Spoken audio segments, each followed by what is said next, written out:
E eu acho que um dos erros que empresas familiares cometem é de tentar evitar ao máximo o conflito, sabe? Tentar evitar de ter conversas difíceis. Às vezes o silêncio numa empresa familiar, ele é um indício de problema muito maior do que o conflito. Né?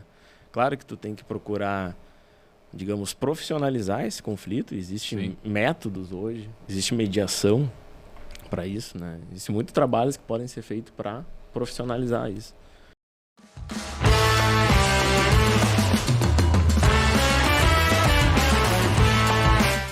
Olá, seja bem-vindo ao Café Empreendedor, é o podcast sobre gestão, empreendedorismo e negócios mais antigo do Brasil desde 2015, com episódios todas as semanas. Eu sou o Leandro Rodrigues e sempre aqui ao meu lado estão a Érica Martins do @Leituras de Negócios e o Vinícius Juste do @VG Resultados. E o nosso time de hosts é formado por professores e empreendedores com mais de 15 anos de estrada.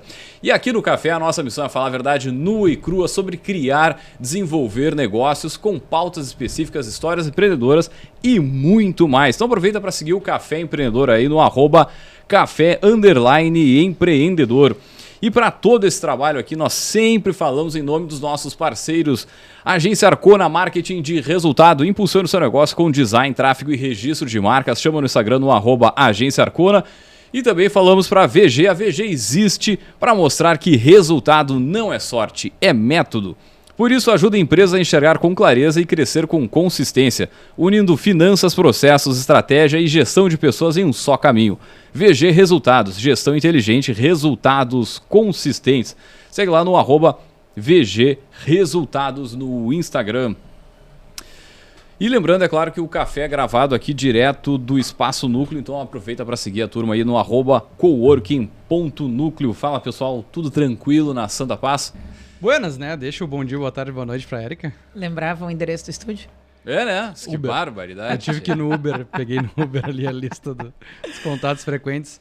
Mas de volta, né? Começando 2026 com um baita programa e hoje vamos gravar 2 programas no mesmo dia, tu viu só? É isso aí, é otimização de processo. Brincadeira, mas começando o ano, cara, fazendo um comentário rápido lá pra nós, o ano foi assim, ó, a gente já passou 30 dias praticamente, né?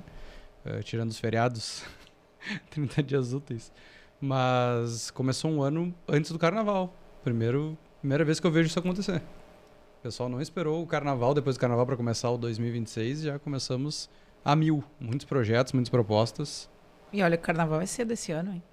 Muita gente tá agora, depois do carnaval. É que tá todo mundo apavorado que é ano de Copa, ano de eleição, e aí o medo é aquela paradeira lá pelo meio do ano. Então assim, ó, tu já tem que arrancar fincando toco ali, né? Então não tem barbada esse ano. Na verdade, na sexta, né, dessa semana já começa. A gente tá gravando na segunda, na sexta já começa o carnaval. Exatamente. Ah, sim. E o que vocês vão fazer no carnaval? Pausa dramática depois dos bastidores. E metade do tri, né? Vamos lá? Sim, Metade do trimestre. tri. Isso aí. Que loucura. Não, é quarter. A gente tem que Quarter. falar, Quarter. Não, eu já não. Tá bem. Não. Tá Mas bem. enfim. Vamos puxar o nosso bate-papo de hoje, então, gurizada, que é o seguinte: ser CEO de uma empresa da família. Olha aí, tema polêmico. Para falar sobre esse tema, nós trouxemos ele, o nosso poderoso da semana.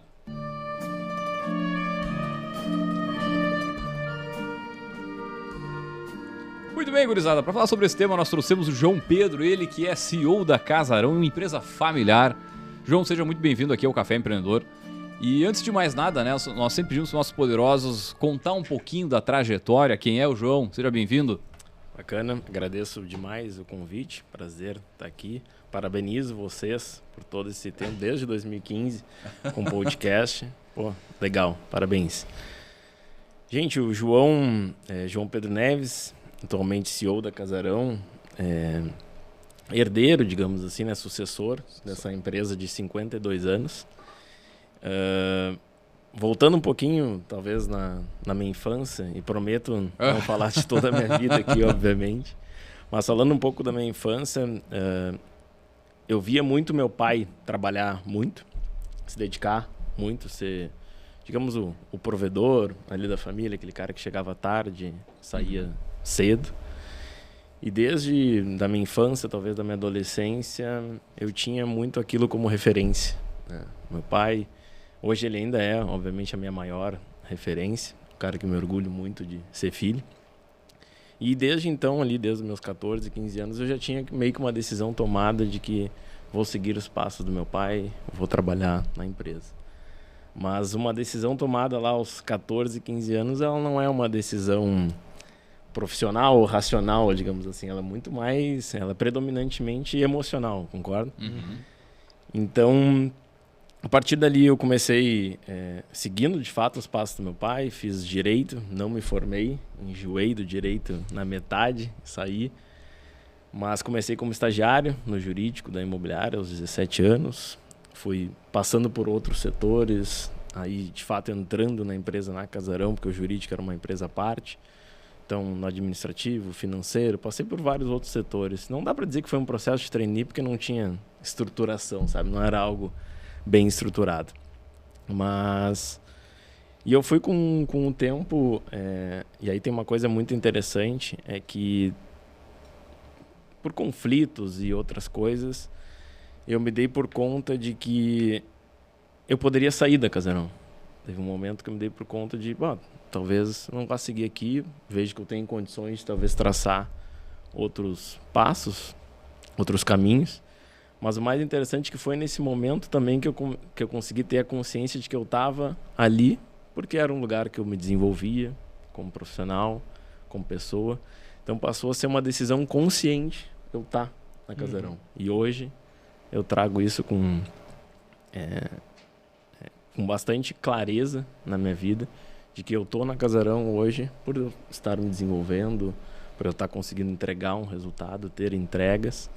Então não é só porque é a empresa da família ou algo assim. Então acho que isso me ajudou a tirar um pouco o peso da sucessão, sabe? E ter essa clareza dessa decisão. Cara, eu posso começar? Dale. Porque o João Pedro vem de uma empresa familiar, começa com teu avô, correto? Isso. E são diversos filhos, né? Óbvio que também são diversos negócios que a família tinha, mas como é que... 4 filhos no total. 4 filhos. Como é que foi também tu entrar numa empresa que a sucessão não era tão simples assim, vamos dizer, né? Porque às vezes quando tem empresa ali com 1, 2 filhos, já tem mais ou menos encaminhado, né? A gente tá falando do neto, que hoje é CEO da empresa que o avô começou lá atrás, e que quantos primos tu tem? São 10 primos. Então, 1 sobre 10, né? 10%. E 7 deles mais velhos do que eu. 7 homens mais velhos do que eu. Uhum. Como é que foi essa construção dessa chegada? É isso. Hoje a estrutura da empresa é um pouco diferente, a parte societária, né? Por um momento teve meu avô, minha avó e os 4 filhos como sócios. A família inteira. A família inteira. Eu tive outros primos que também trabalharam no negócio, enfim, por decisões próprias ou por decisões da família, não deram continuidade, não seguiram no negócio. E sim, muitos conflitos, algumas cagadas, digamos assim, né, de alguns dos filhos, enfim, fazem parte, né? Não tem como ser tudo perfeito. E esse processo, assim, de... Eu entrei na empresa... O meu pai, ele sempre foi dos filhos o que... Não era um cargo, ele não tinha um cargo de CEO, mas ele era, digamos, a palavra final depois do meu avô. Meu avô faleceu há 2 anos atrás. Ele era, até seus 80 e poucos anos, bastante atuante na empresa. Empreendedor nato, né? Não quer sair, está sempre trabalhando. Só que eles não tinham nada estruturado, assim, sabe? Dos papéis, das responsabilidades de cada um dentro do negócio. Como o Vinícius falou, tinham outras frentes de negócio. Tem Casarão Remates, que ainda existe, que agora é uma frente tocada pelo meu tio. Existia a construtora da família, mas nada de uma forma estruturada, assim, sabe? Com as responsabilidades, com as expectativas bem desenhadas. Então, uma coisa que acontecia. Sim. E aí eu entrei na empresa e de uma forma muito orgânica, assim, fui entendendo como é que as coisas funcionavam. Na época a gente tinha mais de 10 filiais. A gente chegou a ter filial no Paraná, Santa Catarina, por causa do PAR. É um antigo Minha Casa Minha Vida. um formato diferente que a Caixa fazia a gestão dos condomínios. E aí a gente começou a entender um pouquinho mais, olhar para o resultado. A gente tinha uma filial de Passo Fundo que dava 20 mil de prejuízo por mês. Não se olhava o bolo assim na conta corrente, sobrou, se dividiu, sabe? Então não tinha uma estrutura tanto da gestão do negócio, mas principalmente societária, assim, não tinha.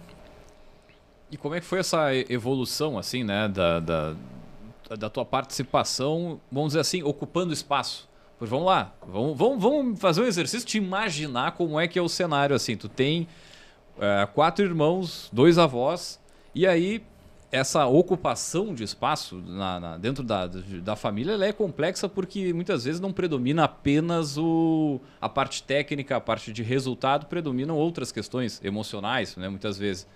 Mas como é que foi esse processo assim para ir chegando lá e ocupando espaço, mostrando trabalho e por aí vai? Foi com bastante conflito, bastante briga, né? E eu acho que um dos erros que empresas familiares cometem é de tentar evitar ao máximo conflito, sabe? Tentar evitar de ter conversas difíceis. Às vezes o silêncio numa empresa familiar ele é um indício de problema muito maior do que o conflito. Né? Claro que tu tem que procurar, digamos, profissionalizar esse conflito. Existem métodos hoje, existe mediação para isso, né? Existem muitos trabalhos que podem ser feitos para profissionalizar isso. Um exemplo da Casarão, vou fugir um pouquinho da pergunta, já vou falar um pouco do atualmente, porque isso foi uma evolução que hoje a gente tem um acordo de cotistas, né? Onde estabelece a regra, é como se fosse a legislação interna da empresa, né? Onde tem muitas regras. A convenção do condomínio, a gente está dentro do Exatamente, estamos no mercado. Exatamente. Tá tudo que está convencionado ali é o acerto entre todas as regras. Onde se estabelece até mesmo quanto a empresa vale. Né? E esse valuation ele tem poder com relação aos sucessores da empresa. Né? Se um dos sócios patrimoniais, que a gente chama, vem a falecer, como é que fica a sucessão? Os filhos entram automaticamente na empresa, não entram. Filhos podem trabalhar no futuro ou não podem? Né? Isso tudo a gente pode inserir, né? E do Casarão é isso. Tem todo esse regramento. Que ano foi feito isso? Foi feito há 2 anos atrás.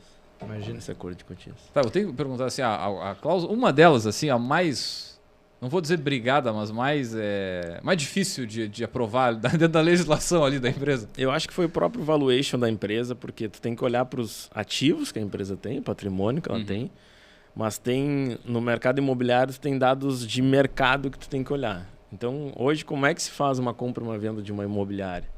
Geralmente é X vezes a taxa de administração do aluguel que ela tem, a taxa do condomínio. É difícil tu botar um valor numa marca, porque geralmente uma imobiliária, quando vem e te compra, ela é uma imobiliária maior e ela não vai querer assumir a tua marca, ela vai incorporar. Sim. Se tu pensar numa Casarão, vem uma empresa de Porto Alegre e compra, ela vai querer manter a marca por um tempo, com certeza. Mas o botar o valor na marca é difícil, então tu tem todas essas questões de mercado e aí tu traz consultores externos para te apoiar, consultores do mercado, quanto que vai ser o valuation, como que tu paga isso, enfim. Vinícius e Leandro começaram tão no embalo do tema. Eu deixei. Mas eu vou pedir para a gente dar 2 passos para trás e pedir para tu contextualizar para quem nos escuta o que é a Casarão hoje. Né? Porque a gente tem audiência hoje em todo o país. Quem é de Pelotas... a gente não falou disso, exatamente. Mas você estava tão empolgado. Né? Não, vou focar os artistas. Vamos, que a gente vai e volta tranquilo. Mas acho que é interessante. A gente já teve, né, colaboradores do Casarão aqui participando conosco de episódios. O nome já surgiu aqui para quem nos acompanha há muito tempo. Mas para que quem nos escuta agora entenda o que é este peso que tu carrega hoje nesta cadeira de CEO. Conta um pouquinho o que compreende a Casarão, né? Não só no negócio, mas em números, assim, que tu tiver meio à mão, assim, pro pessoal nos ouvir e entender, tipo, do que a gente está conversando aqui. Faz sentido. Casarão tem 52 anos. A gente trabalha nas 3 principais frentes do mercado imobiliário, que é venda, aluguéis e administração de condomínios. E até uma peculiaridade de algumas imobiliárias do Rio Grande do Sul de trabalharem nessas 3 frentes. Se tu subir um pouco, o Leandro deve conhecer, tu vê muitas imobiliárias que trabalham com aluguéis e vendas. Muitas não trabalham com administração de condomínios, é uma peculiaridade nossa. A gente está falando de uma empresa hoje que tem mais de 15 mil clientes diretos, entre administração de condomínios, aluguéis. Hoje, se eu for contar os corretores de vendas, são cerca de 100 pessoas que trabalham diretamente na Casarão. Uma empresa, digamos, de médio porte, talvez, né? Com seus 52 anos, com, obviamente, desafios, né? A gente passou por uma mudança cultural muito interessante. Essa mudança geracional, ela traz impactos culturais, né? Então, numa empresa de 52 anos, além de tu ter o desafio de honrar, cumprir com esse legado, né? Tu tem o desafio de evoluir ela. Né? Que não é... Eu digo, uma empresa familiar, muitas pessoas pensam, bom, tu pegou a empresa lá com caixa, com dinheiro para investir, é verdade, isso facilita, mas não torna fácil. Né? Porque tu tem todo... Imagina eu, como terceira geração, eu ser o cara lá de, pô, o cara responsável por falir a empresa foi o cara da terceira geração, imagina? É uma baita responsabilidade, entendeu? E esse é um pouco uma forma bem breve, o contexto da Casarão. Que é o peso que tu comenta, o ditado popular, né? Que um constrói, outro usufrui, outro quebra. Né? A terceira geração é que não consegue manter. Não chega a 5%, 10% das empresas não... Consegue manter, né? A terceira geração. E eu acho que é interessante que tu traz também essa construção ao longo do tempo desse entendimento, né? Vocês passaram também por uma reforma bem grande da forma estrutural também. Acho que quem é daqui da cidade e já pôde visitar viu que ficou bem moderna, bem, vamos dizer assim, bacana, refletindo um pouco da cultura que tu traz, porque a gente fala muito da cultura que ela tem que ser percebida interna e externamente, né? Só que eu acho que o grande desafio também que carrega, tu tem colaboradores lá com quantos anos de casa? Mais de 30. Tá louco. Então são pessoas também que carregam essa cultura de antigamente e que tem que se adaptar a essas inovações, mudanças, enfim, atualizações que vão acontecendo. Posso entrar um pouquinho mais além, vamos dizer assim? Qual foi o teu maior desafio que tu identificou quando tu assume essa cadeira de CEO? Porque como tu estava comentando, não existia bem essa cadeira de CEO estruturada lá dentro, né? Existia o fundador, mas quando a gente vai para uma governança um pouco mais estruturada, como tu comentou, esse acordo de sócio, ela vem para gerar governança, gerar então também mais autonomia e facilidade para quem assume seus cargos poder operar e não sempre ter o conselho da família, todo mundo senta, discute e termina também as opiniões pessoais, vamos dizer assim, né? Tô dizendo na operação do dia a dia. Então, qual foi o maior desafio que tu teve ao assumir essa cadeira? Tu já está há 2 anos? Não, como CEO antes da pandemia já. Bem mais tempo, então. Bem mais tempo. Qual foi o teu maior... Passei toda uma pandemia que foi... Não, eu tava pensando porque tu falou do acordo de sócio de 2 anos, então tu assume como CEO ainda sem ter tudo isso bem estruturado. Sim. Pô, tá louco.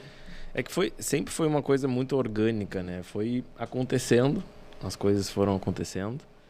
Eu acho que o maior desafio é essa questão de ter conversas difíceis, tá?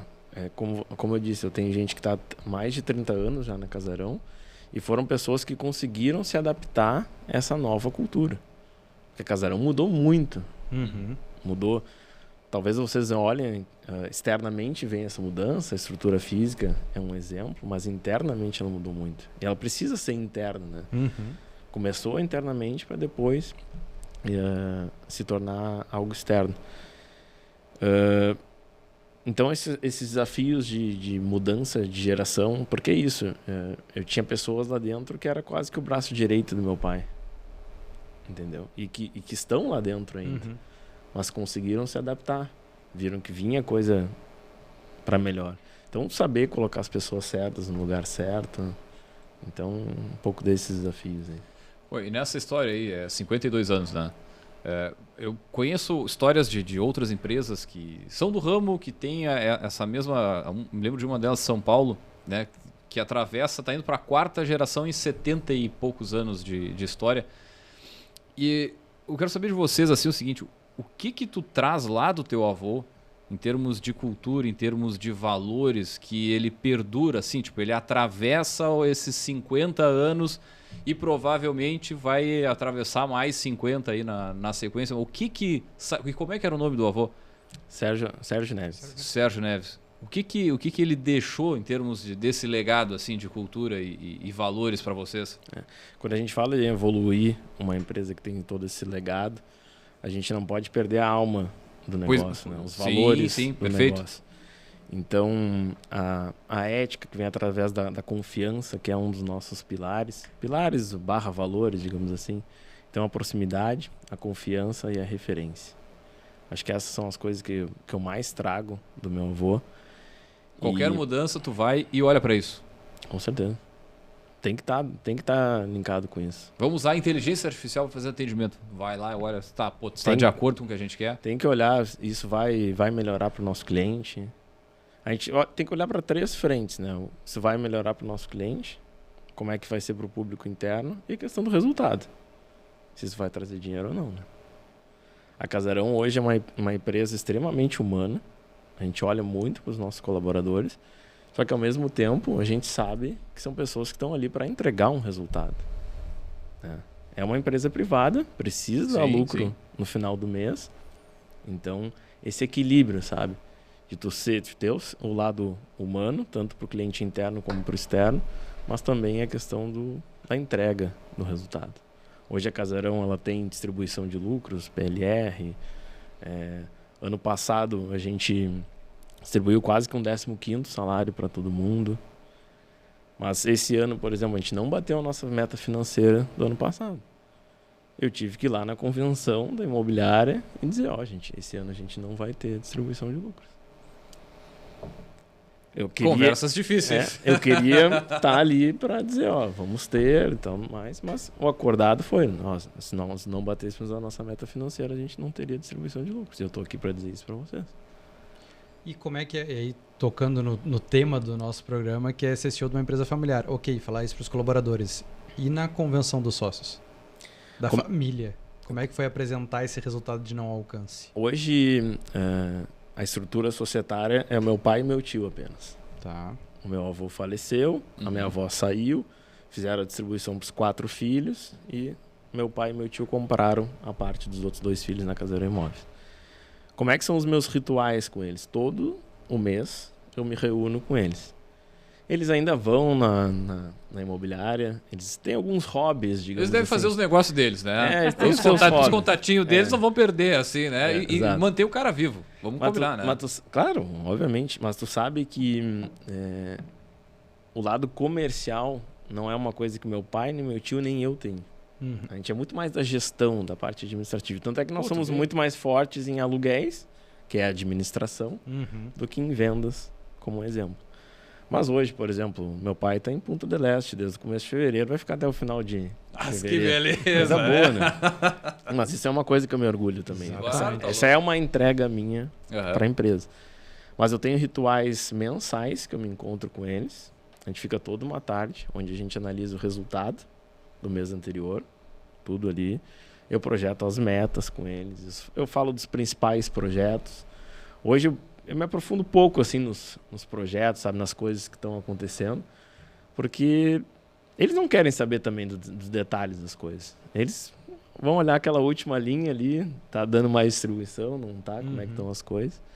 Então eu tenho sempre um ritual que a gente não falha, todos os meses, olhar para isso. Então eu olhando para isso mensalmente, ali pelo meio do ano, enfim, já vai vendo o cenário, né, do bater ou não metas financeiras.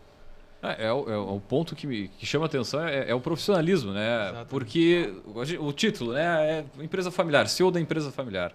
Empresa familiar, o primeiro ponto que a gente olha, assim, quando vai olhar, e boa parte das empresas no Brasil, eu não vou saber o dado aqui, não sei se o Vinícius lembra de cabeça, ou a Érica aqui, mas é um volume astronômico, né, de empresas que pelo menos nascem, né, dentro das famílias e são também objeto de problema, de relacionamentos ruins e assim por diante, né? E na medida que tu traz isso, assim, eu vou lembrando na minha família também se teve muito isso, essa empresa familiar, mas quanto mais tu profissionaliza, mais tu cria esses rituais, assim, mais facilita a vida de todo mundo ali dentro, entendendo o que está acontecendo, tendo aquela gestão de expectativa entre todos os participantes e te dá, por outro lado, uma condição de convivência muito melhor. Porque a família já é complicada muitas vezes por si só. Aí tu bota o tempero da empresa, do, sei lá, do resultado junto ali, né? Leandro, tem, digamos, 3 esferas. A esfera da família, que é justamente, bom, nasci, mesmo sangue, convivência com os primos desde pequeno, e meu avô sempre teve isso muito forte, é aquela coisa do domingo todo mundo almoça na casa dele, o Natal, meu avô sempre foi muito religioso. Então tem essa questão da família, tem a questão da propriedade, digamos que são os sócios, né? Da propriedade ou até mesmo do patrimônio, e para isso tu tem como... existem vários mecanismos jurídicos que apoiam isso, né? Vou fazer uma holding para estruturar, organizar, e tem a questão da gestão da empresa. E não necessariamente quem é da família precisa trabalhar no negócio. Justamente. Né? Muitas vezes não tem condições, e aí tu cria num acordo de cotistas o que aquela pessoa precisa para... Tem um grau grande de subjetividade, aí é verdade. A parte da propriedade, enfim, tem esses mecanismos, e a gestão ela não necessariamente precisa ser também de alguém da família, né? Mas se é de alguém da família, é rico, sabe? Com certeza. É muito... Se tu tem uma pessoa, obviamente, com condições e interesse, né? Interesse, vontade. Porque daqui a pouco simplesmente cai no teu colo. Como herdeiro, como alguém da família ali, do nada caiu para ti ali. E aí? Eu tô passando isso para um cliente agora, que a gente está construindo toda a associação profissional da empresa. E tem herdeiros, herdeiros, não sucessores, que trabalham na empresa em funções muito operacionais, mas que não se enxergou justamente essa capacidade de seguir com o legado da empresa. Então está se distribuindo agora 49% das cotas com todo um processo, né, de acho que dá 10, 12 anos mais ou menos para totalizar, mas para 2 pessoas que são líderes hoje dentro de setores estratégicos da empresa, para ter uma sucessão profissional. Justamente para enxergar essa perenidade da empresa ao longo do tempo.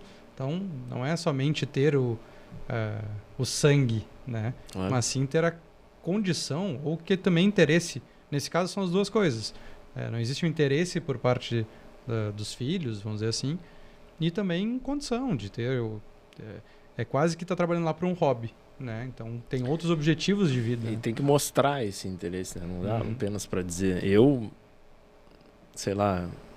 Há 10 anos atrás, por exemplo, eu era totalmente workaholic, assim. Eu ia final de semana trabalhar na empresa, de noite. Era ali uma forma de eu querer demonstrar, sabe, que eu era capaz.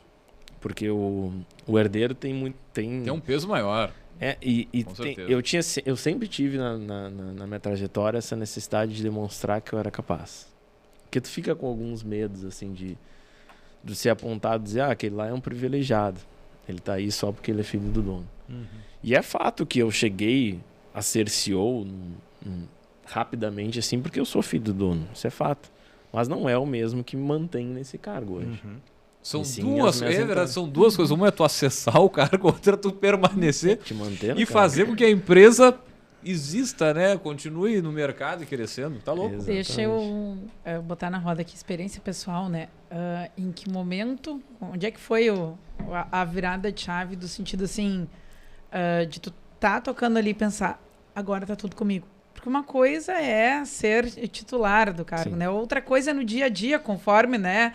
A rotina vai batendo e a gente vai apanhando e entendendo, tá, agora, esta é a minha rotina agora, a caneta tá na minha mão, a carta branca tá comigo, enfim, da forma como foi. Em que momento tu te deu conta disso, assim, de eu queria chegar lá, agora eu estou lá, este é o tamanho da coisa e essa é a minha realidade daqui pra frente. Posso complementar só? Claro. Depois, Cida, qual foi a tua maior tomada de decisão?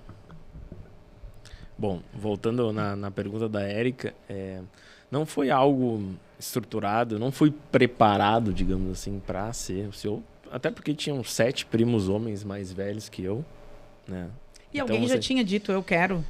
Essa conversa tinha acontecido em algum momento? Alguns trabalhavam na empresa. Voluntariamente? Alguns trabalharam na empresa, nunca foram perguntados assim, tu quer ser o sucessor, o sucessor, mas trabalhavam, enfim, estavam lá, né? Então, nunca foi algo 100% estruturado. Isso foi uma forma orgânica, sabe? Algumas coisas, alguns marcos assim que eu tenho na minha carreira é quando eu comecei a fazer terapia. Faço a terapia há mais de 7 anos. Porque eu acho que tudo vem do autoconhecimento, né? A gente precisa se conhecer primeiro, se autodesenvolver para depois querer progredir na nossa carreira. Eu tive muitos apoios, isso é bem verdade, de mentorias. A nossa área de gestão de pessoas que a gente tem estruturado há um bom tempo também apoia o CEO, né? Ajuda a desenvolver. O CEO também é uma das responsabilidades. Então foram coisas assim que foram marcos acontecendo de uma forma muito orgânica, sabe? Eu acho que se eu tiver que botar assim um acontecimento foi o começo da pandemia, assim, sabe? Aquela loucura que todo mundo sabe que foi. Ali tu tinha quanto tempo nessa posição? Ali eu tinha um ano e pouco. Nem... E aí a maré baixou. ano. Pô, tá louco? Que pressão, hein? Tu tinha que tomar decisões dificílimas, de uma forma muito rápida, né? E sustentar isso. O programa que a gente fez com a Carolina, se não me falha a memória, foi nessa época sobre esse tema. Da gestão de pessoas ali, o que a gente ia fazer com a turma em casa e a maneira como estava se lidando com isso. Vini, faz a tua pergunta de novo, por favor. Não, dizer qual foi a tomada de decisão mais difícil assim que tu teve nesse período inicial, que acho que corrobora muito com a que a Erika fala de quando é que deu o estalo de, pô, eu sou o CEO, agora sou eu que vou tomar essa decisão e vou suportar a consequência disso. Qual foi, se tu puder citar, óbvio, né? Qual foi a tomada de decisão mais difícil ou mais importante para ti? Tem um outro acontecimento que também foi muito importante, que foi um momento que a gente estava em muito conflito entre os sócios, um conflito assim do meu tio tá um pouco contra mim, e eu falo hoje porque hoje a gente conversa numa boa sobre isso. Entendeu? Hoje a relação ela é 1 milhão de vezes melhor, tanto no âmbito da família como no âmbito da gestão da empresa. Onde eu tive que me preparar para uma conversa muito difícil, mais uma vez conversas difíceis, onde eu botei numa mesa meu pai, meu tio e os filhos do meu tio. E, bom, vamos conversar aqui. Do jeito que tá, não tá legal. Porque o meu tio fazia coisas para impactar a minha gestão, sabe? Ele ia em pessoas, por exemplo, que ele sabia que era de minha confiança e, enfim, fazia coisas que não eram boas para a empresa. E eu precisei sentar com eles numa mesa e dizer, ó, gente, eu criei uma descrição do meu cargo, estão aqui as minhas responsabilidades. Tá aqui a frequência com cada uma das entregas que eu preciso fazer. Tá aqui os conhecimentos, as habilidades e as atitudes que eu preciso ter para esse cargo. E estão aqui as coisas que estão acontecendo, pontuei cada uma das coisas, me preparei muito para essa conversa. Tive apoio de mentorias para fazer essa conversa. E deixei bem claro, ó, vai ter que ser assim daqui para frente, senão eu vou sair. Mas eu não... eu tive que me preparar para, de fato... Sair. Se o meu tio podia dizer, tá, então pega, sai. Entendeu? Só que não era essa a intenção. A intenção ela era verdadeira de melhorar. Então, se tu une a preparação, a intenção verdadeira, boa, e aquilo foi um marco muito grande. Talvez tenha sido a conversa mais difícil que eu tive assim, na minha carreira. A partir dali as coisas foram se encaixando. Não melhoraram de uma hora para outra, mas foram se encaixando e foram fluindo. Acho que essa visão também, né, é importante, porque quando tu conversa com um tio, tu não está conversando com um sócio da empresa, tu também tem toda aquela questão de respeito, de construção familiar que tu teve por muito tempo. Então essas conversas... Tem o emocional, tem a intimidade. Tá louco? Totalmente. Que são coisas que vão pesar no dia a dia. E acho que quando tu fala que também teu pai e teu tio hoje, eles não estão dentro da operação, acho que isso também facilita muito o teu trabalho de não ter também sempre aquela sombra de tipo, ó, tem alguém ainda lá que está suportando as coisas. Na verdade, é tu que vem tomando as decisões ao longo desse tempo. Eles me dão uma autonomia total, assim. Isso muito é muito importante, né? Isso também tem o lado deles, né? Imagina tu... Por muito tempo as decisões do negócio foram sempre tuas e tu começar a deixar...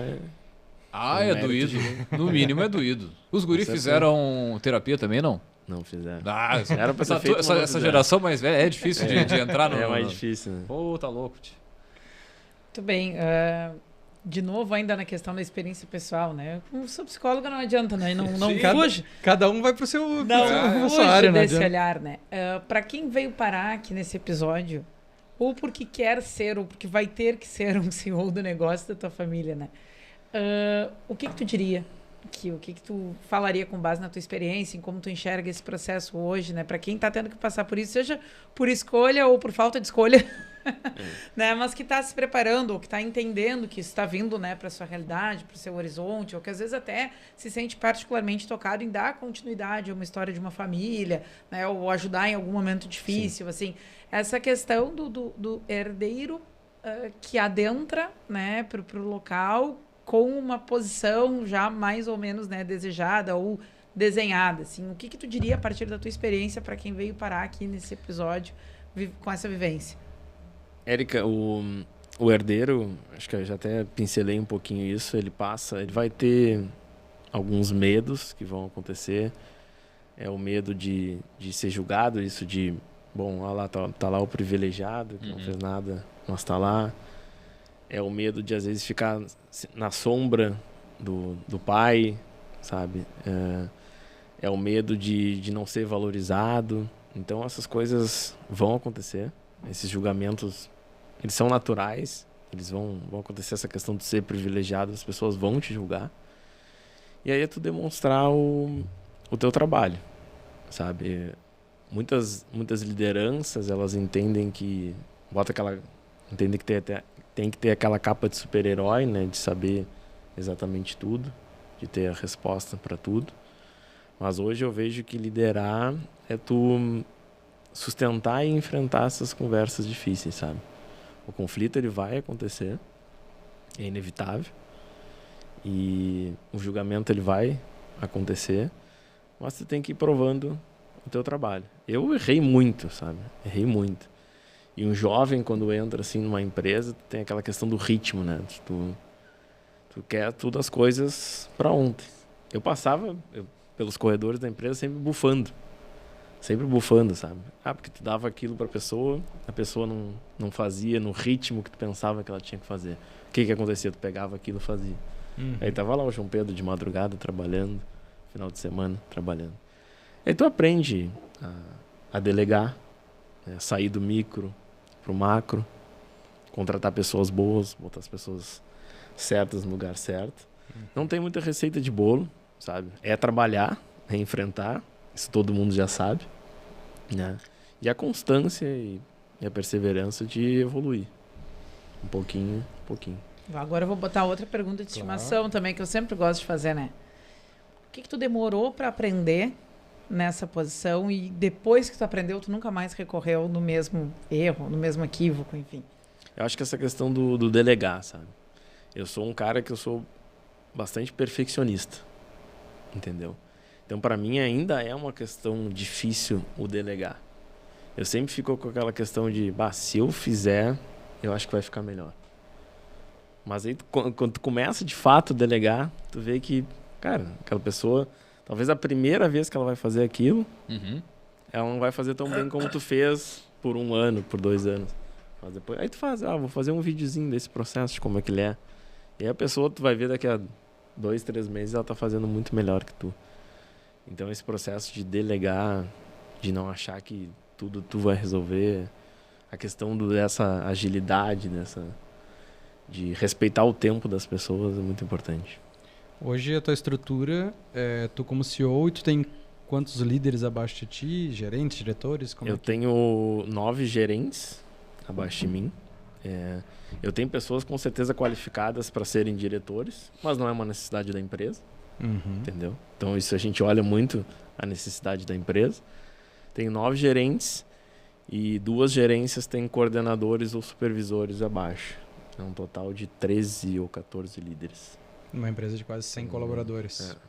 Chegar 13 ou 14 líderes. A horizontalidade dela, acho que é importante para quem está nos vendo, porque a minha dúvida, agora, eu ia te perguntar, era sobre... Tu tem outros familiares hoje trabalhando no Casarão? Não. Hoje é só tu? Hoje só eu. Dessa primariada aí, ninguém ficou dentro da empresa.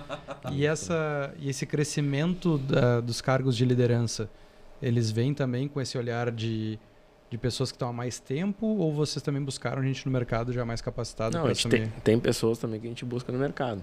Agora a nossa nova gerência de condomínios é uma pessoa que nem é do mercado imobiliário, mas que não trabalhava na Casarão. Veio do mercado de fora. Deve saber gerenciar conflito bem pra caramba, né? Exato, é uma pessoa com um olhar mais estratégico, entendeu? De crescimento do negócio. E eu tenho tem gerentes que estão há mais de 30 anos.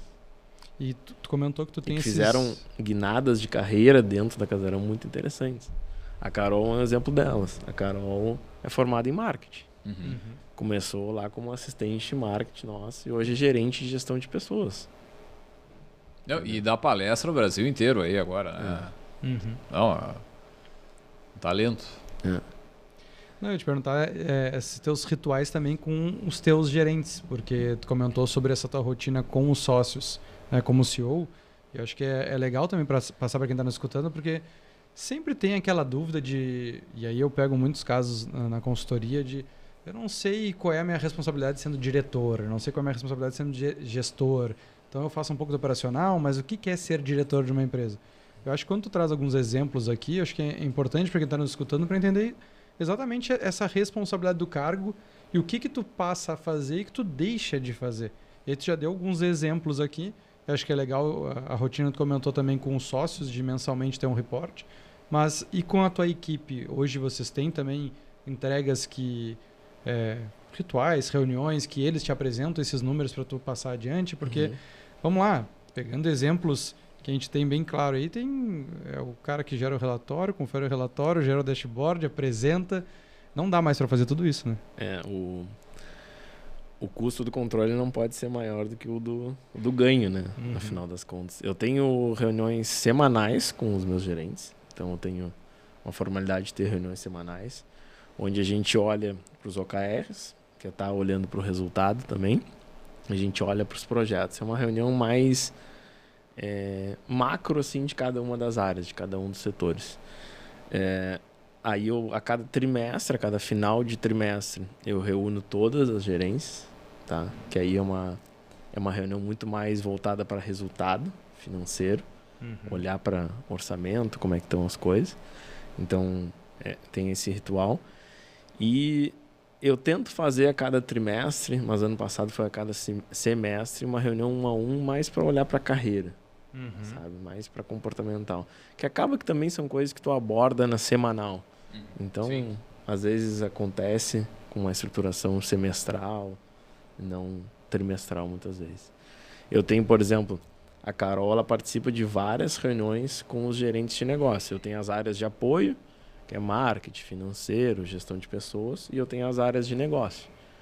E muitas vezes eu trago a Carol como gestão de pessoas para participar das reuniões de negócio. Porque GP não pode estar separado do negócio. Tem que saber o que está acontecendo no negócio, quais são os números, como é que estão os projetos, porque precisa estar totalmente linkado. Falando em métrica e pegando experiência de CEO, né? Transcendendo aqui o nosso tema, assim, pro teu jeito de trabalhar, qual é a métrica que tu não descuida? Eu olho muito pro resultado. Eu sou um cara que olha muito para as dashboards financeiras. E a gente usa muito os OKRs lá no nosso dia a dia. Para os projetos, entendeu? A gente tenta que sejam OKRs também relacionados a números, que não seja só de esforço, que seja de fato de chegar num resultado, numa meta. Então, e através dos OKRs a gente tem os planos de ações, então os nossos projetos.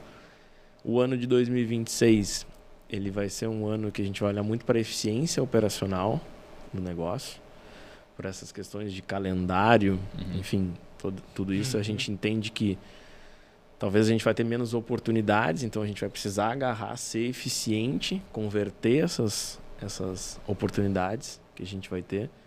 Então vai ser um ano que a gente não vai ter, por exemplo, talvez muitas inovações, muitos projetos novos. Por mais que a gente lançou ano passado uma nova empresa que é a Casarão Soluções Financeiras, onde a gente faz antecipação de recebíveis para proprietários, para condomínios.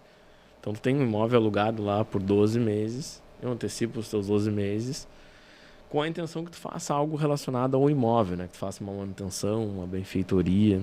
Não é uma intenção de ser um crédito pessoal para tu usar. E sim relacionado. E já é uma frente que já vem gerando uma receita interessante para nós. Legal. E aí, por exemplo, essa frente de soluções financeiras são 2 gerentes que eu já tenho que estão tocando. Talvez isso vai ser uma unidade de negócio que eu vou precisar ter uma gerência, mas ainda não é uma necessidade da empresa. E de outros negócios, né? Falou que mesmo que não seja um ano aí de novos projetos, mas vocês provavelmente surge uma área, uma possibilidade daqui a pouco de construir, de incorporar, enfim. Não, nesse segmento assim, não brilha o olho volta e meia? A gente já teve uma construtora, uma incorporadora da família. Né? A gente construiu, fez alguns condomínios aí pela cidade. No momento não está no nosso planejamento. Da mesma forma como não está no nosso planejamento a curtíssimo prazo, pelo menos, ir para outras cidades. A gente tem já em Santa Maria, né? A gente trabalha em Santa Maria, mas não está nesse curto prazo. Porque a gente entende hoje que, por exemplo, esse projeto de soluções financeiras vai nos dar um retorno mais rápido, de mais dinheiro do que outras coisas. Então, tem que saber dizer não para algumas oportunidades que surgem. Tá aí uma né? frase boa, cara. Saber dizer não, né? Porque as oportunidades, surgem toda hora. Toda hora. E saber dizer não para alguma delas é importante. Muito que bem, já estamos Bem, finaleira, finalizando já, né? Passou tão rapidinho, tanta coisa para perguntar, para conversar, para aprender, né? Acho bem interessante a gente poder conhecer os bastidores do case numa empresa que aqui é referência, né? Eu gosto de situar muito porque a gente tem audiência em todos os estados do país aqui no Café Empreendedor, mas o nosso microfone está muito aqui na nossa região. Então, para quem é daqui, a gente fala casarão, todo mundo, né, sabe o que é, para e olha. E quando a gente começou o Café Empreendedor também, a gente tinha muito essa intenção, né? De dar voz para esses empreendimentos, esses negócios que a gente passa na frente, vê a placa e, bom, como é que é o bastidor disso aqui? Então, acho que foi super bem atendida aqui a nossa intenção nesse episódio, né? Agradecer já de antemão, embora no final a gente retome, né, João, pela disponibilidade, pelo microfone aberto, né? Diz pra gente podem perguntar o que quiserem. E a gente tentou ao máximo aqui abrir essa janela para que quem quer aprender, né, sobre sucessão, sobre empresa familiar, pudesse também conhecer esse case e toda essa vivência que houve, né, e que o João traz aqui, a sua experiência. Vamos para a rodada final de cada um, então? Vamos lá? Então, cara, eu quero... Eu senti o sangue no olho do Vinícius. Deus o livre Depois- de não ser ele a começar. Depois tem o Gotas ali, que depois tu vai ter mais O frases de... O outdoor, desculpa, mas... como recado final, assim, para quem está nos escutando, o que tu gostaria que as próximas gerações não repetissem dentro do casarão? Cara, eu acho que tomar um pouco de cuidado com essa agilidade que tu quer que as mudanças aconteçam, sabe? As coisas precisam de um tempo, elas têm o seu tempo para acontecer. Eu me arrependo um pouco de alguns conflitos pesados que eu tive com meu pai, com meus tios, com meu avô. São coisas que eu não faria da mesma forma, mas foram coisas que precisaram acontecer para a gente chegar aonde a gente está. Mas eu acho que ter um pouco mais de cuidado, assim, de olhar para aquela pessoa que tu é o sucessor, né, para a pessoa, teu pai, enfim, teu avô, entender que ele também tem seus medos, sabe? Que ele tem 40 anos de uma empresa que deu certo por 40 anos daquela forma, e às vezes tu sabe que tu precisa evoluir, tu sabe que tu precisa ter mudanças, mas tem que ter um pouquinho de cuidado com essa agilidade da mudança e como fazer ela acontecer. É um desafio. Posso dar-lhe? Vai. Cara, o que tu sacrificou assim que ninguém vê? Cara, Pausa dramática. pausa dramática. Eu passei por muito tempo, assim, como eu já disse, trabalhando finais de semana, trabalhando de noite. Hoje, acho que eu sacrifiquei um pouco disso, sabe? A minha esposa, eu tô com ela, eu tinha 17 anos, ela tinha 15, a gente tá juntos até hoje. E acho que conviver, passar mais tempo com ela, principalmente nos finais de semana, foi uma coisa que eu precisei abrir mão por um tempo.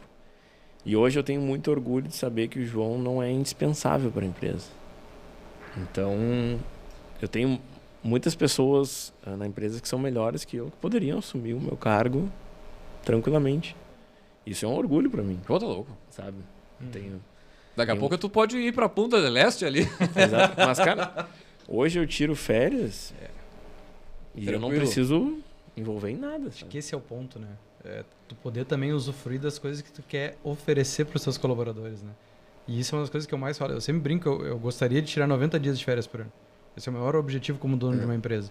E quando tu fala isso, as pessoas te olham até com uma cara de julgamento, tipo, tá, então tu não quer trabalhar assim?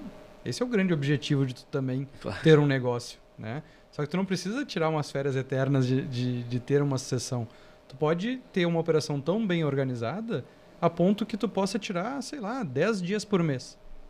Se tu trabalhar 20 dias por mês e tirar 10 dias de folga, tu tira 120 dias por ano. Por que tua empresa não Quem pode... trabalha sexta de tarde é desorganizado, né? Já diz o cara dos vídeos. Mas tu sabe que tem essa mudança de cultura também, porque quando eu entrei na empresa, era orgulho de alguns gerentes dizer, bah, eu tô há 3, 4 anos sem tirar férias. Entendeu? Hoje, todas as minhas gerências, eu como CEO, a gente tira lá o nosso tempo de férias. Eu não tenho nenhum gerente que venda férias, enfim. Cara, talvez uma ou duas necessidades, assim, mas cumpre as férias e conseguem sair tranquilamente. Muito que Isso é bem. uma coisa boa. Tá, vou eu então pra gente passar depois para os quadros, Beleza. né? Tua principal ocupação hoje é como gestor, né? Numa posição central de gestor, assim. Então, para outros gestores que nos escutam, assim, para quem se interessa, para quem está aqui, né, na audiência querendo saber sobre gestão, olhando para a tua experiência, qual é a tua maior certeza no campo da gestão? Essa questão de ter as conversas difíceis é uma grande certeza que eu tenho, que isso precisa acontecer. Mas a gente saber também que a evolução como liderança, tu pode fazer cursos, tu pode fazer treinamentos, mas ela vem da experiência, sabe? Ela vem dos erros, das falhas. Ela é muito mais, para mim a liderança é muito mais experiência. Então, não vai pensar que tu vai entrar numa empresa, que seja lá, tu vai entrar como um cargo de líder que tu vai sair fazendo e acontecendo. Não é assim. Então, eu acho que a constância nas coisas, sabe? Tu evoluir um pouquinho a cada dia, eu acho que é um dos principais segredos, sabe? Acreditar. É a gente olhar para a nossa vida, né? Tudo que a gente tem de grande, que a gente dá valor mesmo na nossa vida, provavelmente foram coisas que não foram fáceis da gente alcançar, né? Não tô aqui querendo dar uma de palestrante ou de professor, mas é a grande realidade. Show de bola, então, gurizada. Vamos pros quadros, então. João, a gente tem um quadro aqui que é o Outdoor do Empreendedor. Então a gente pede para o nosso poderoso deixar uma mensagem. Pode ser autoral, pode ser, enfim, alguma coisa que tu viva bastante. Assim, essa frase aqui eu adoro. Mas vou te deixar pensando. Enquanto isso, nós vamos puxar o quê? O Gotas de Inspiração. Peraí. Não, vamos no anúncio Onde depois, tu né? vai botar esse outdoor? Vamos botar na Avenida Paulista 40x4, Brasil inteiro vendo. O arroba falou da CIMED antes aqui, né? Do Toguro? Não, do como é que é o nome do cara? João. Da CIMED? João da CIMED. João da CIMED. Xará? Pode ser autoral, pode ser uma frase que, né, tem apreço. Não precisa... Tem apreço, não me vinha o termo assim que tu tem apreço. O Leandro joga a bomba e tá, vamos sair correndo lá pro outro lado. Não, calma, vamos situar. Avenida Paulista, então, hein? Tá, pode chamar o outro quadro. Agora sim, vamos com o que? O Gotas de Inspiração.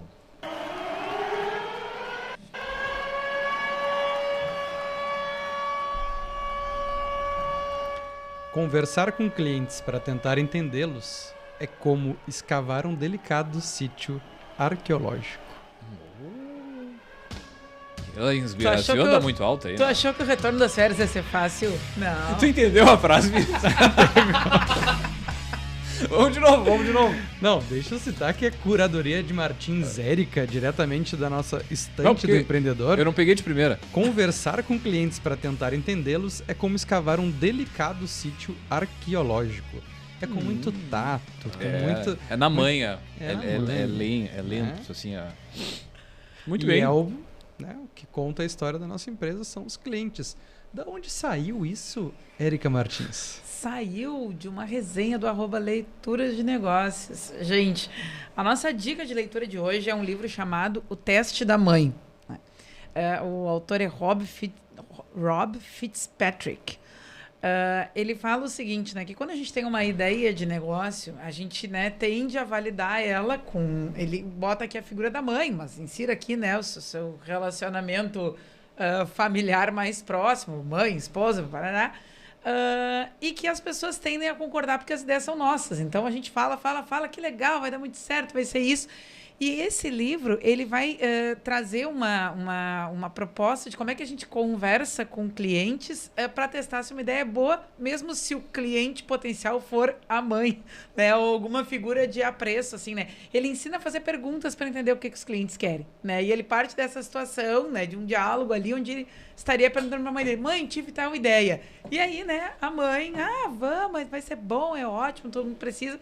E aí ele vai construindo como é que a gente faz perguntas sobre uma ideia de negócio, ou algo que esteja, né, no campo da elaboração, para validar com as pessoas, tentando entender, né, qual é a necessidade e o desejo delas em torno daquilo.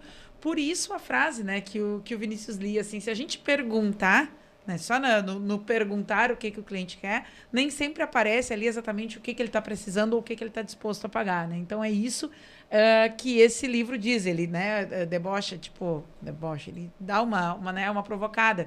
Vale a pena fazer do jeito certo, que existe um jeito certo de construir essas perguntas para tentar entender o que o cliente quer, precisa e está disposto a pagar. Então essa é a nossa dica de leitura. Muito bem, baita dica de livro, 140 páginas aqui, tirinho curto do Rob Fitzpatrick.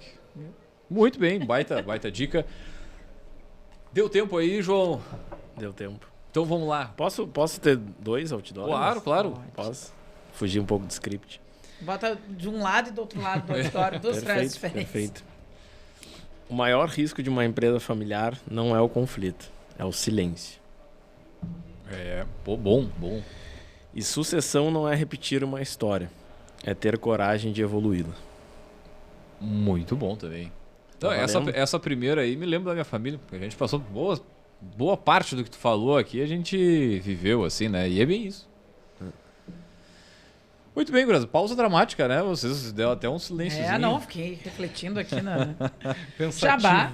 Vamos ao Jabá. Quem quer achar o João, quem quer comprar, alugar, administrar seu condomínio com a Casarão, por favor, então divulgue aqui para o pessoal. Por mais que seja uma empresa muito conhecida em Pelotas, né? Até a nível nacional, graças ao nosso trabalho, mas nós trabalhamos com aluguéis, comerciais, residenciais, de vários tickets, enfim, ticket baixo, médio, da mesma forma para vendas também. Administramos mais de 150 condomínios, também é uma força muito grande nossa. E o meu Instagram é @jpnevespaito, porque Paito é o meu apelido de criança, muita gente me conhece assim. E é isso, gente, prazer gigantesco e agradecer demais o convite, espero que tenha contribuído aí com Obrigada o episódio. Por estar conosco, com certeza, e agradecer também a Paula Blas, que fez a ponte pra gente, né, colocou a gente em contato para que a gente pudesse estar gravando esse episódio hoje. A Paula é fenomenal. Maravilha, então, João. Obrigado aí pela participação, compartilhar conosco aqui. A gente vai encerrando mais um episódio do Café Empreendedor. Lembrando, é claro, que aqui a gente sempre fala em nome de Agência Arcona, impulsando o seu negócio com registro de marcas, design e tráfego. Chama no Instagram no @Agência Arcona. E também falamos para VG, gestão de resultados, gestão inteligente, resultados consistentes. Segue lá no @VG Resultados no Instagram. E nós vamos fechando por aqui, gurizada. Deixar um grande abraço e até a próxima edição do Café. Valeu!